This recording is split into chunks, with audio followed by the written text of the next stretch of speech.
Om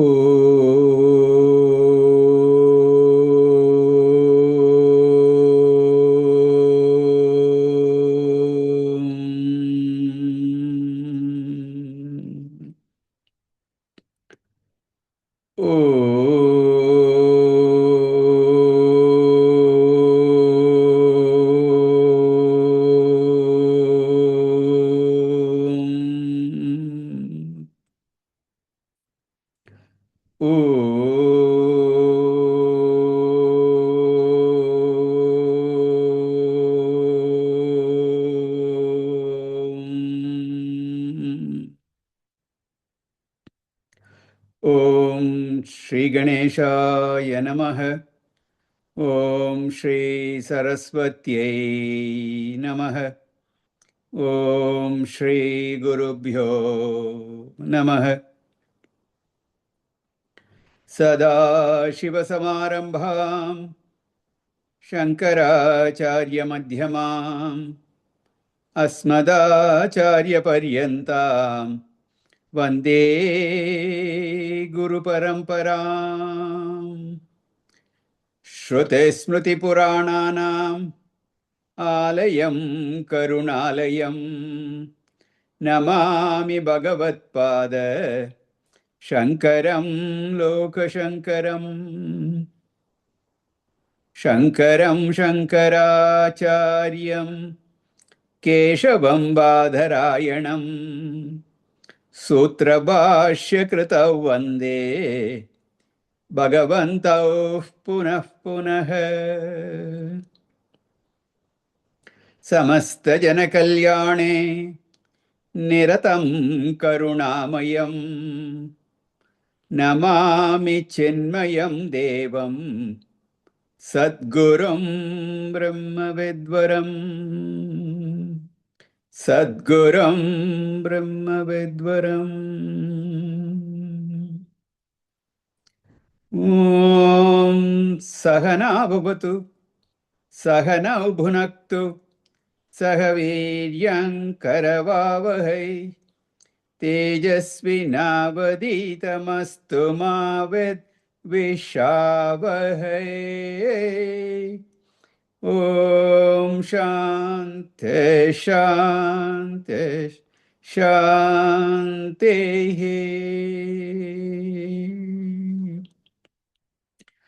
Sarva Vedanta Siddhanta Gocharam Tamagocharam Govindam Paramanandam Sadgurum Pranatosmyaham Sadgurum Pranatosmyaham. Hari Om. The mind alone is the cause of bondage of samsara. And this is proved by the logic of Anvaya Vyatireka. When the mind is present, as it is in the waking and dream states of experience, we go through samsara. We had seen this earlier in verse 170. That is the Anvaya part. Presence of A, presence of B, that kind of relationship. Then, Sushupti Kale Manasi Praline Naivasti Kinchet Sakalam Prasiddhe Ato Manah Kalpita Yeva Pumsaha Samsarayetasya Navastutosti. In deep sleep, the mind is gone. The entire samsara is also destroyed. You don't have any problems when you're sleeping, fast asleep. So this is the Vyatireka, absence of the mind as in that deep sleep state. Samsara is also not there. So when you put these two together, Anvaya, Vyatireka, presence and absence.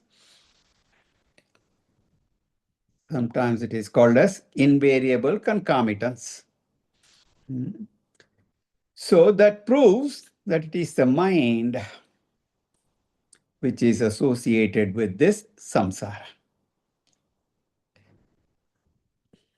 Then you may ask, should I destroy this mind? Mind is not there, problems are not there.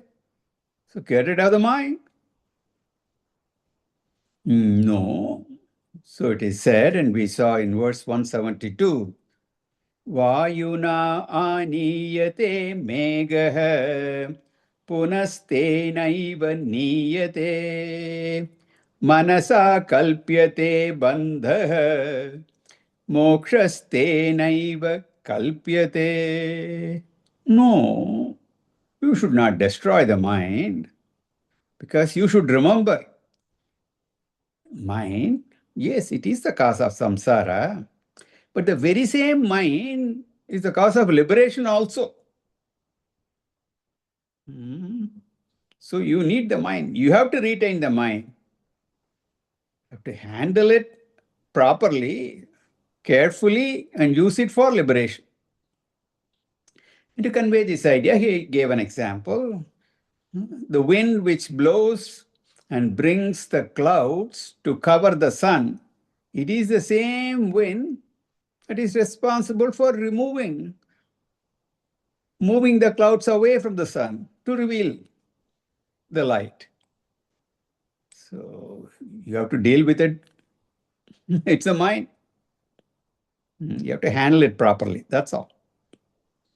Thus, the mind is the cause of bondage and also the cause of liberation. That's the point. A healthy mind can lead you to liberation. Unhealthy mind will bind you. As simple as that. So now Shankaracharya will present in another language that the sattvika mind is the cause of liberation, and rajasika, tamasika mind, that is the cause of bondage. Healthy, unhealthy. What do you mean by healthy and unhealthy? A healthy mind is a sattvika mind. Unhealthy, rajasika, tamasika. So that is what he is going to convey now. A sattvika mind is called Shuddham Manaha, pure mind. Rajasika, tamasika mind is called Malinam Manaha. Malinam, mixed with impurity. So Shuddham Manaha Moksha Karanam, pure mind, is a cause for liberation, and Malinam Manaha Bandha Karanam, a contaminated, polluted mind, an impure mind is a cause for bondage. So let us read verse 174. Tasmanmana karanamasya jantoh Tasmanmana karanamasya jantoh bandhasya mokshasya cha vavidhane bandhasya mokshasya cha vavidhane bandhasya hetur malinam rajo gunaihi bandhasya hetur malinam rajo gunaihi Mokshasya shuddham virajastamaskam. Mokshasya shuddham virajastamaskam. Tasman manakkaranamasya jantoh. Bandhasya mokshasya cha vavidhane. Bandhasya hetur malinam rajo gunaihi. Mokshasya shuddham virajastamaskam. Tasmat, therefore, asya jantoho bandhasya mokshasya cha va manaha vidane karanam. The mind alone is the cause of bondage or liberation. Asya jantoho, for this person. Shankaracharya calls us jantu. Jantu means creature. Sometimes that has a very negative implication. But nothing negative about it. It is true. Because jantu, if you look at the etymology of the word, derivation of the word, by definition, jayate iti jantuhu, that which is whatever is subject to birth, that is jantu. So we are all born. Nothing bad about it. You don't have to feel bad being called a jantu. We are all jantus. So for this jiva, mind alone is the cause of bondage. Same mind is cause of liberation also.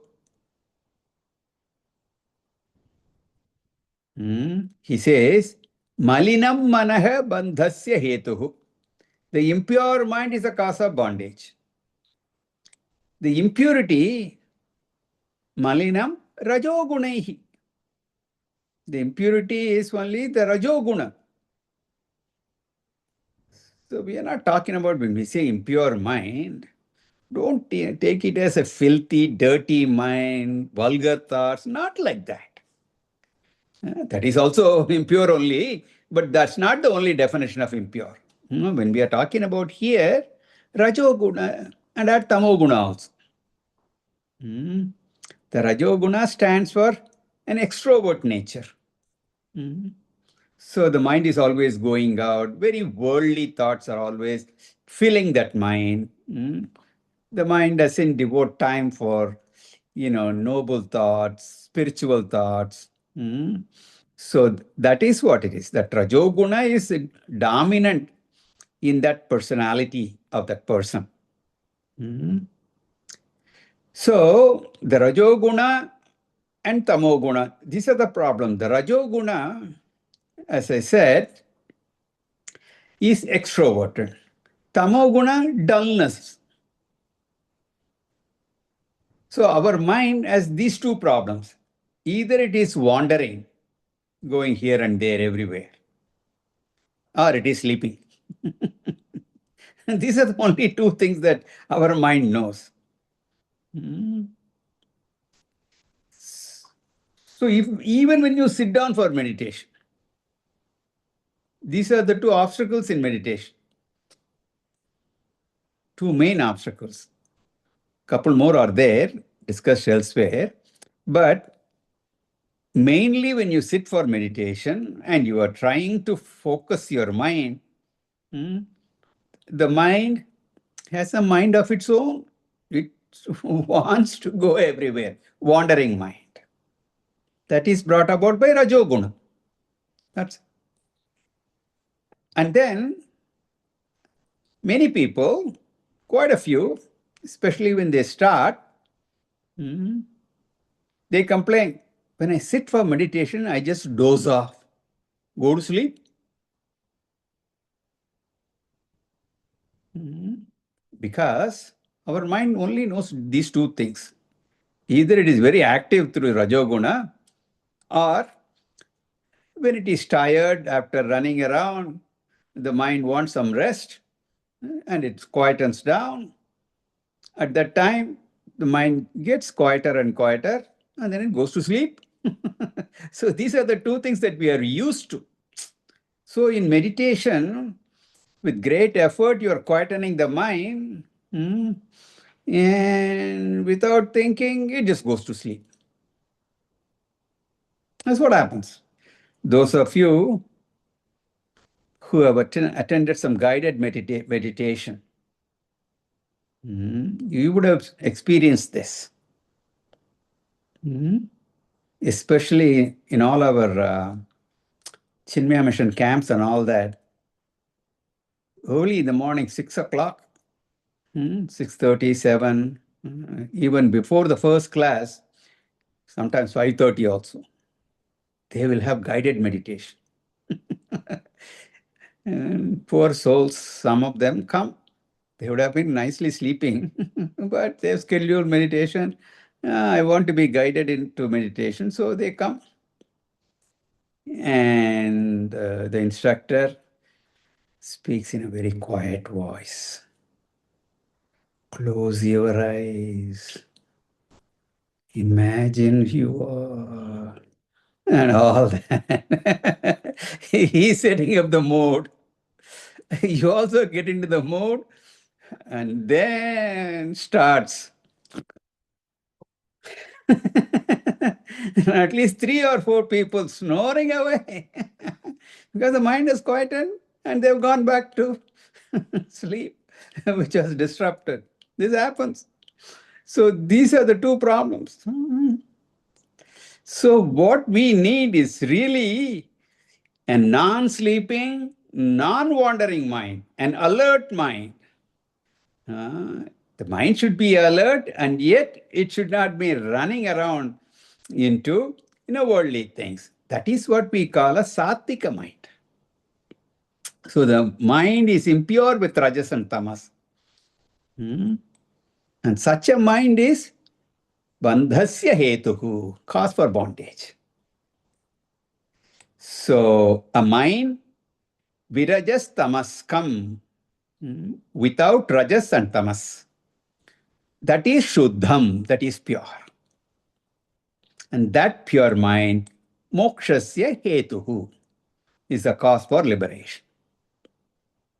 Therefore, the mind alone is the cause for the jivas, for the creation of bondage, as well as liberation. Now, which mind is the cause of bondage? Which is the means of liberation? The cause of the mind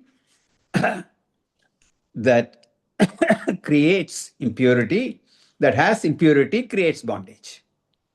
Polluted, trajoguna, tamoguna, etc. We already seen the nature of tamoguna and rajoguna. Tamoguna veils, covers. Rajoguna projects. The mind is sleeping in ignorance with respect to our true nature, projecting into the world of plurality. And that way, the mind causes bondage. When we develop more and more Viveka, some Vairagya, and all that, then the Sattva Guna increases. And that is how you purify the mind. And with that mind, of course, you have to take to Shravana, Manan, Nididhyasana, all that is there. And that will lead you to liberation. All this is pointed out in the next verse, 175. Let us read. Viveka vairagya gunatirekat. Viveka vairagya gunati vamasadya mano vimuktai. Shuddhatvamassadya mano vimuktai. Bhavatyato buddhimato mumuksho. Bhavatyato buddhimato mumuksho. Tabhyam dehabhyam bhavitavyamagre. Tabhyam dhridabhyam bhavitavyamagre. Viveka vairagya gunatirekat. Shuddhatvamassadya mano vimuktai. Bhavatyato buddhimato mumuksho. Tabhyam dhridabhyam bhavitavyamagre. Agre, first and foremost, what should be the first step in spiritual sadhana? Bhashyakara says that self-knowledge, all that is at a later stage. First, we have to make sure that the mind is pure. Primarily, sattva pradhana. Only after making the mind primarily sattva, any attempt for liberation will be successful. So do not put the cart before the horse. First, make sure that the mind is sattvic. Now, the next question is, how do I know whether my mind is sattvic? Shastra presents that when the mind is sattvic, Viveka and Vairagya will be dominant. Viveka, discrimination. The mind will have clarity of thought. It will not be confused. What is right, what is wrong, what is real, what is unreal, what is nityam, what is anityam, all that kind of distinction, the mind can clearly see through it. That is viveka. And vairagya, dispassion, is what? Once you know that something is no good, you will not be running after it.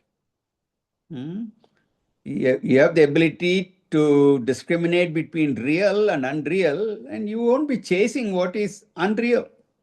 You know it is false, it has no value, it has no substance, so you will not be running after that. So that kind of vairagya, you will develop a dispassion towards such things. So this viveka and vairagya, these are the two indicators of sattva. So the spiritual goal becoming more and more important, that is proper viveka. And the material goals becoming less and less important, becoming subservient to spiritual goal, and you don't care too much for those things, the material goals, that is vairagya. An impure mind, on the other hand, has the priorities switched. Material goal is primary, spiritual goal becomes secondary. So that is aviveka and raga. When spiritual goal is primary, material goal is secondary, that is viveka and viraga. Therefore, Bhagavan says, Shankaracharya says, viveka vairagya gunati rekat shuddhatvam asadya manah. Attain the purity of mind. Guna atirekat. By the increase of these two virtues, viveka and vairagya. We have talked extensively about viveka and vairagya. So many texts. We always start with this topic, sadhana chatushtaya. The first thing is viveka and vairagya. In one or few other texts, they start with vairagya and then talk about viveka. Regardless, these two are talked about. So viveka and vairagya. Here Shankaracharya says, or he does not say. He does not say how to get viveka and all that. He only says you have to increase your viveka. You have to increase your vairagya. He doesn't say how to. And we have seen that also elsewhere. I'll just refresh your memory. The answer is karma yoga. Karma yoga way of life, a religious way of life, a Vedic way of life will lead you to Viveka and Vairagya. A religious life will help us in learning from life situations. Bhagavan gives us enough sufferings to teach us lessons that we will learn. Whole life is a university. You don't have to go to any university to learn anything. The life itself is a wonderful university. And if you can learn the lessons, if you can examine your life, as Mundakopanishad says, then you will turn to this path. So the lessons are not wanting, they're plenty.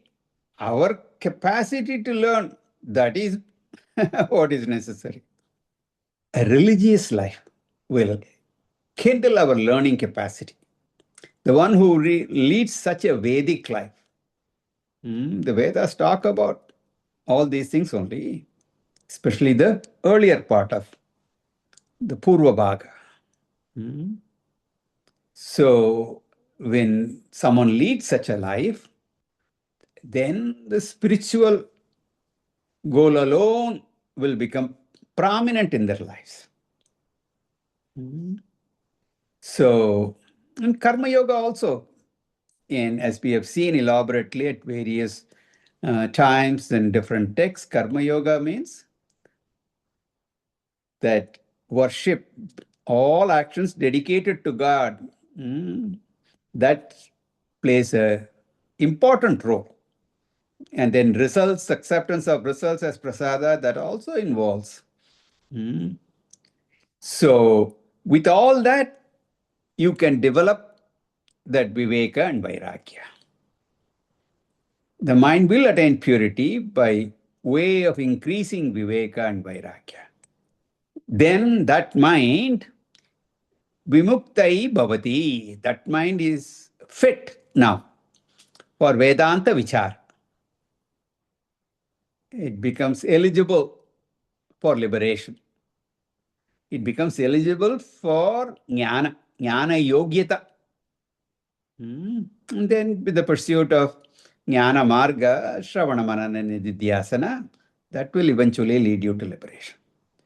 So, ataha buddhimato mumukshoho. Therefore, the intelligent seeker of liberation must tabhyam dhridabhyam bhavitavyam agre. Agre first, such an intelligent seeker should firmly get these two, tabhyam, dhridabhyam, and that should be firm. So agre, the first means in the beginning of spiritual sadhana, even before doing any Vedanta Shravana Manana Nididhyasana, the first step, or to put it in Varnashrama language, before taking to sannyasa ashrama, one has to accomplish Viveka Vairagya. And for attaining, for gaining this Viveka and Vairagya only, the three prior ashramas are there. Brahmacharya, Grihastha and Vanaprastha, they're all there for you to develop this Viveka and Vairagya. So, 3/4 of your lives, 3 of the 4 ashramas, only for this Viveka and Vairagya. And most importantly, even among the 3, Grihastha ashrama, the householder's life, very important.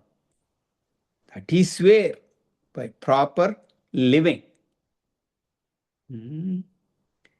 that is where you develop this Viveka and Vairagya. Thereafter, Sanyasya Shravanam Kuryat. You can take to sannyasa and focus your attention full time for this Shravana. Continuing. Mano nama mahavyagraha. Mano nama mahavyagraha. Vishayaranya bhumishu. Vishayaranya bhumishu. Charatyatra nagachantu. Charatyatra nagachantu. Sadavo ye mumukshavaha. Sadavo ye mumukshavaha. Mano nama mahavyagraha. Vishayaranya bhumishu. Charatyatra nagachantu. Sadavo ye mumukshavaha. So, having emphasized the importance of Viveka and Vairagya, Shankaracharya gives a warning. He gives a warning to this seeker. He wants to warn everyone who is in this spiritual path. He's giving a note of caution here. What is the warning? It's about the mind. We are talking about the mind. Already we have said mind is the cause for bondage, mind is the cause of liberations. So that is the discussion that is going on. And he says the attachment causing mind is presented here as a tiger. Vyagra, tiger. And you know what kind of an animal tiger is. It can eat up and destroy that seeker. So he says, Mano Nama Mahavyagraha. It's a powerful tiger named the mind that is prowling out there. A tiger wanders about in a forest. You know, this tiger of the mind, tiger of a mind, what does it do? Vishaya Aranya Bhumishu Charati. This is prowling where? Vishaya Aranya, the forest of sense objects. The forest land of Vishaya, sense objects. It's roaming around there, wandering, prowling, looking for its prey. Mind is constantly wandering. Extrovert, worldly things only. That's what we're talking about. And as I said, we already said that is nature of the mind, outgoing, etc. And the ability to keep that in check and turn it around, turn that mind inward. That is done through proper viveka. So the mind is constantly wandering among sense objects. And any sense object can create an attachment. Once the mind gets into the grip of that attachment, raga, that mind will become the cause of my destruction, my bondage. Therefore, atra na gachantu. Don't you go there. Shankaracharya says, don't go there. Don't get into that forest, tempting sense objects which are out there. Don't go there. Make the Mahavyagraha, the powerful tiger, become more ferocious, more destructive, more binding by roaming around there. That will just feed the tiger more and more. The more you go into that Vishaya, Aranya, forest of sense object, more the chances of the mind becoming out of control, more rajasic. More rajasic. So who should not go there? Ye mumukshavaha sadavaha. Mumukshavaha sadavaha. Those people, sadavaha, noble people, good people, sincere seekers, who are mumukshu, seekers, spiritual aspirants, those who are seeking liberation. Such people should not get into this forest of sense objects. Should be very alert. Very alert. That's why we have all those beautiful prayers. Bhadram karne vishruniyama deva. Bhadram pashyema kshabhyajatra. May my eyes see only auspicious things. May I hear only auspicious things. Inauspicious, ashubham. Don't you see or hear such things? We have to be very alert. The world of objects out there, the sense objects, are attractive, glamorous, fascinating, infatuating. But don't you give in to that. That's what he's saying. More the mind is extrovert, that will be stronger bondage. So, see, we misunderstand this word freedom. Freedom, in the name of freedom, communication revolution, no external controls. Hmm. I want to do anything you want. Hmm. That you think is freedom. What we require is self censoring. We ourselves should say, don't you go there. So you have to watch yourself, direct your mind properly. You have to be alert what kind of books you read, what kind of magazines you read, what kind of TV programs you watch, what kind of movies you go to, what kind of music you listen to, uh, what kind of friends you hang around with. Uh, you have to be very alert. I should have control. If I'm a seeker of liberation, I should be very alert to these things. Continuing, he says, Manah prasute vishayana seshan. Manah prasute vishayana seshan.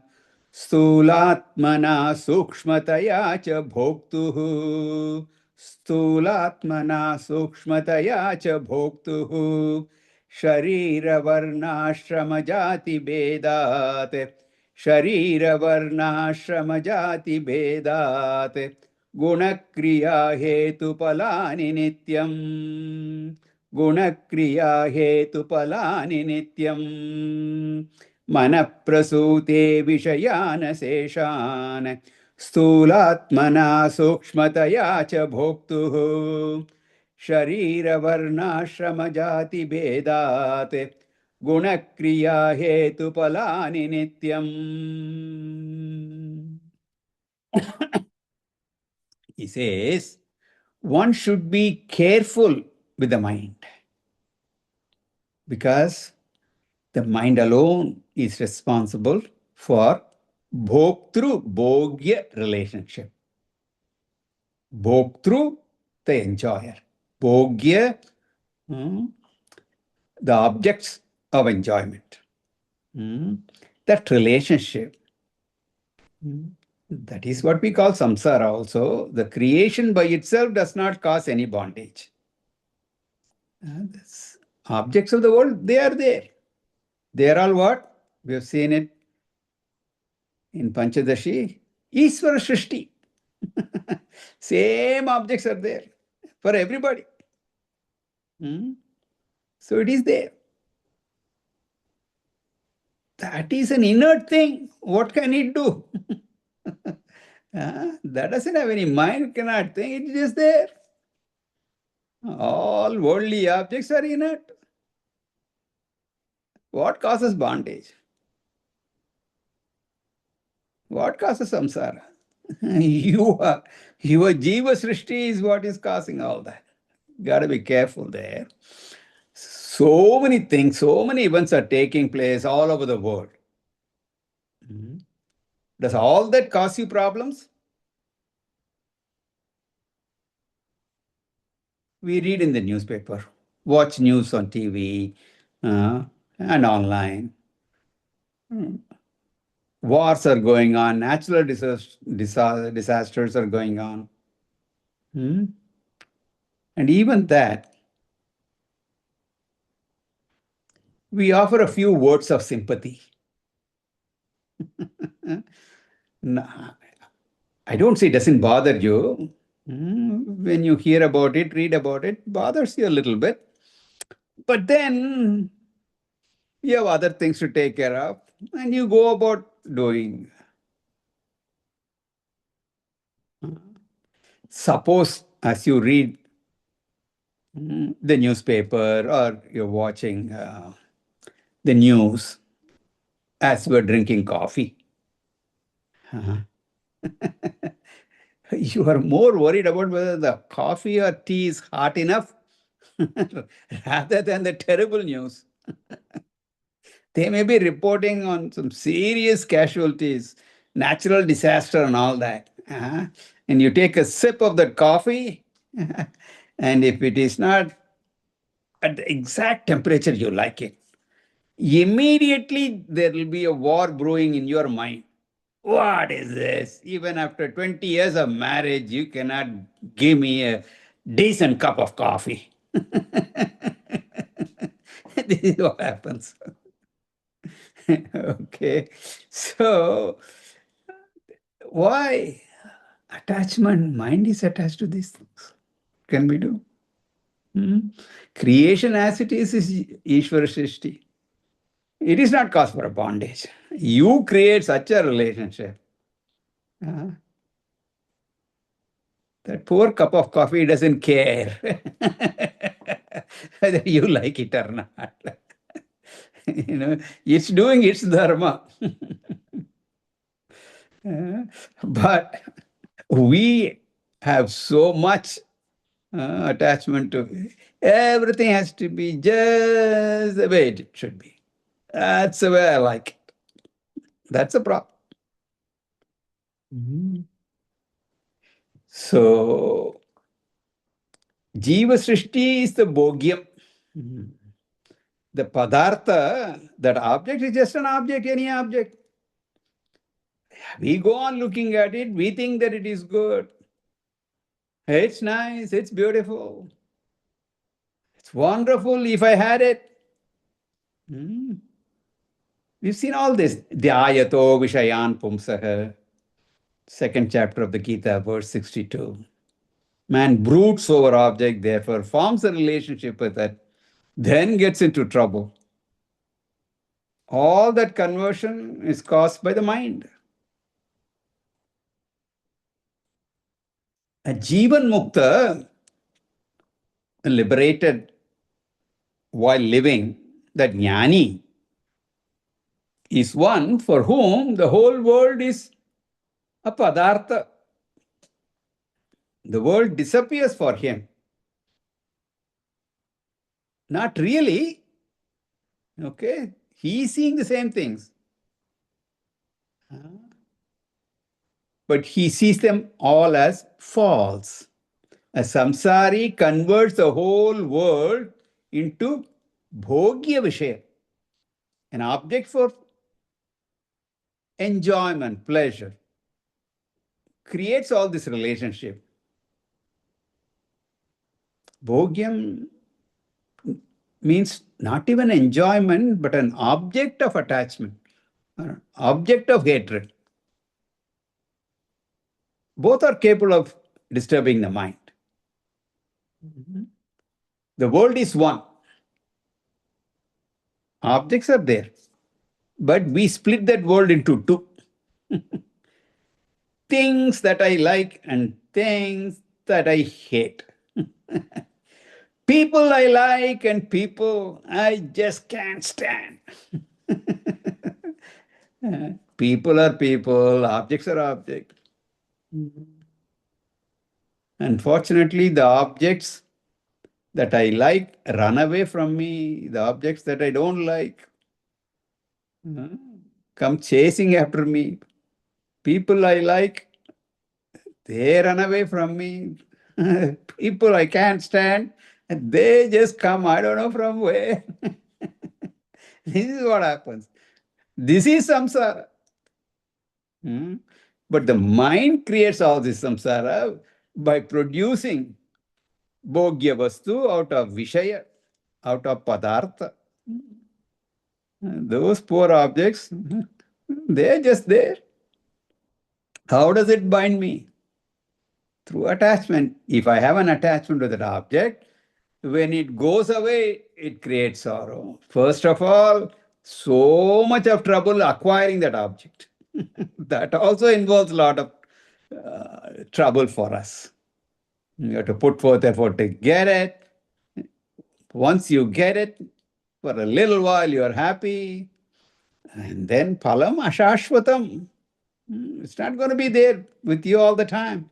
And when it goes away, boy, oh boy, that separation causes that much more suffering.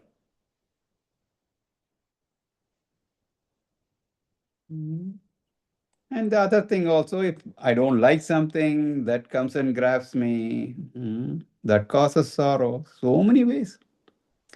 Ishvara creates all the objects. We convert those objects. The padartha that Ishvara creates, we convert that into bhogya. And when I say convert, it's the mind. All this happens in the mind. So Shankaracharya says, mind alone is responsible for samsara. So if you look at the words, manaha asheshan vishayan prasute. The mind alone creates all the vishayas, all the bhogya vishayas into two forms, sthulatmana sukshmatayacha. Sthulatmana in gross form during the waking state, and sukshmataya, the subtle form, the dream state. The only difference is in swapna, the dream, the mind itself creates the object totally. In Jagrata Avastha, the waking state, the mind does not create the object, but the mind converts the object into Bhogya Vastu, as I have described. So all these things are for Bhoktru, Bhoktu, the enjoyer, the Jiva. All the time looking for happiness from the object. Where will I get happiness? Where will I get some joy? Why should the mind convert padartha into Vishaya? Reason is mind wants Ananda. The padartha cannot give Ananda. The padartha, when it is in the shop, it is just a padartha, and the object is there in the shop. What is the use just looking at it? So you look at it and say, pay some money and convert that into that Bhogya Vastu.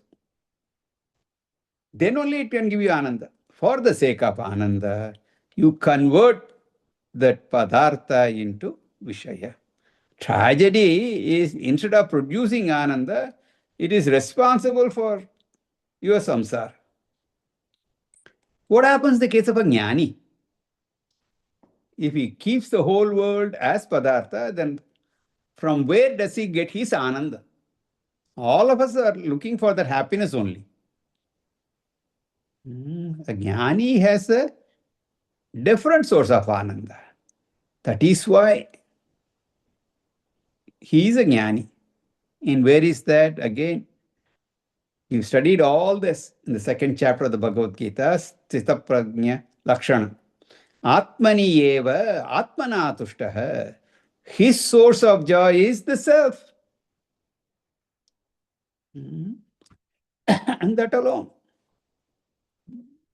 He is Atmani eva, in the self, Atmana. By the self, he is happy, tushtaha. Ajnani, the mind creates so many divisions. Sharira, Varna, Ashrama, Jati, Vedan. Bodies, superior bodies of Deva, mediocre bodies of Manushya, inferior bodies of animals, all that. We create. What do you mean we create those bodies? Through our karma. So many things are there. Then there is guna, kriya, hetu, phala, varieties of gunas are there. Sattva guna, tamo guna, rajo guna, all that. Hetu palani, cause effect series, these are all there.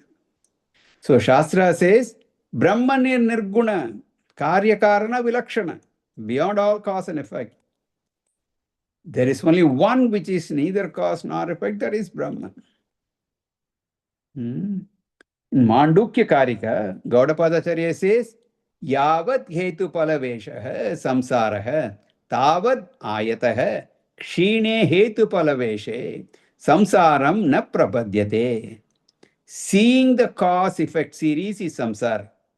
As long as you are caught up in the hetu, phala, grip, cause and effect trap, you are going to say that because of hetu, the past karma, I am suffering phala in the present. Then the present becomes the cause, and I'm anxious to modify it for the future. If you see, most of our time, we are either worried about present as modified by the past, or trying to modify the future. That is our struggle. So we are in the grip of this kala time. or to put it in another language, we are in the grip of past, present, future. Moksha is going beyond time. As long as I am in the grip of this kala time, I cannot even listen in the class. I have to constantly look at the clock because you have to plan the next item before the current is over. What next? This is called Hetupala Avesha, power of that. Who is doing it all? So all the troubles created by the mind. How do you know? Where and what is the problem in the sleep? In sleep, are you worried? What you will do next after I get up? No. The worries come when you get up, when you wake up. Till that time, there is no problem. So, educate the mind so that you will not become a slave of this past, present, and future. I am aware of the past. I'm aware of the present. I'm aware of the future. I act intelligently, keeping them where they are. I'm not enslaved in the whirlpool of this Kala and Kriya.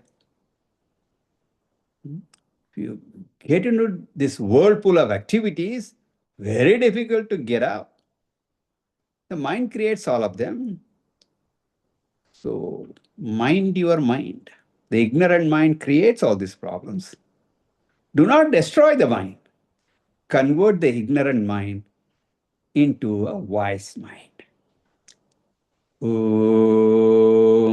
Purnamadah Purnamidam Purnat Purnamudachyate Purnasya Purnamadaya Purnamevavashishyate.